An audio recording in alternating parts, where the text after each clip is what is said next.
Lola Young's first ever Grammy win became the spark for one of the most joyful, unfiltered celebrations of the night, as the 25-year-old British singer transformed her victory into a full-throttle party moment at the exclusive Universal afterparty.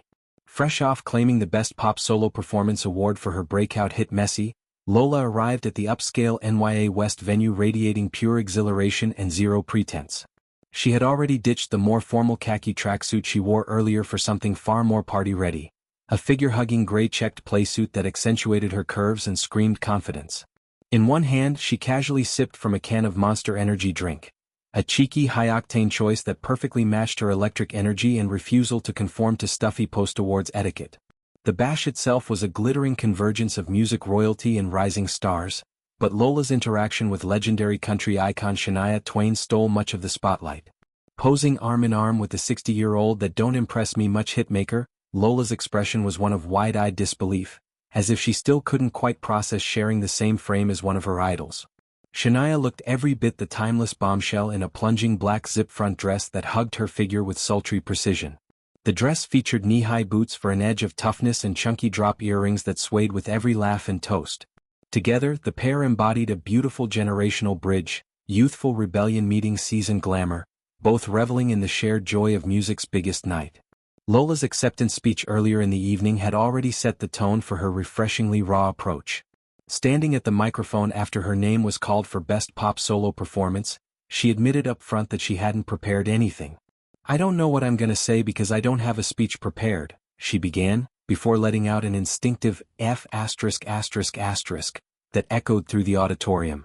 The live broadcast team scrambled, managing to mute the audio just in time, but the moment had already become legendary. She quickly apologized to the star-studded audience, laughing through her shock. Sorry. It's messy, you know what I mean." Her face told the full story, flushed cheeks, genuine gratitude and overwhelming emotion. "You can tell by my face that I'm very, very grateful for this," she continued. "We did it. I love everybody. The words poured out with heartfelt sincerity, turning a potentially awkward slip into an endearing display of authenticity.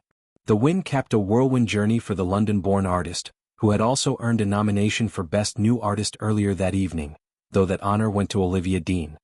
Her performance of Messy, delivered as a stripped-down piano rendition, stood out as one of the ceremony's early highlights, showcasing her vocal power and emotional depth. It marked a triumphant return to the stage after she had been forced to cancel her tour the previous September due to a serious health scare. The vulnerability of that experience seemed to fuel her gratitude, making every moment of the night feel earned and deeply meaningful. At the Universal Bash, Lola carried that same unscripted spirit into the after-party scene. The energy drink in her hand wasn't just a beverage, it was a symbol of her grounded, no-nonsense personality amid the glitz. She mingled freely, her Gucci crossbody handbag slung casually over one shoulder, laughing and dancing without a care for polished perfection. The playsuit's checked pattern caught the light as she moved, and her relaxed posture contrasted beautifully with the more formal looks around her. Shania's presence added an extra layer of magic. The two women shared smiles and conversations that spoke volumes about mutual respect and the universal language of music success. The party itself buzzed with the kind of electricity only a Grammy night can generate, celebrities toasting wins, sharing stories, and letting loose after months of anticipation. Lola's corner of the room felt particularly alive, fueled by her infectious enthusiasm and the sheer improbability of her rapid rise. From a health setback to a Grammy stage, from a sweary speech to toasting with an energy drink alongside a country legend, her night encapsulated everything thrilling about breakthrough moments in music. She didn't just win an award, she claimed her place with joy, honesty and zero apologies, well maybe one or two for the language. It was a celebration that felt real, relatable and utterly unforgettable.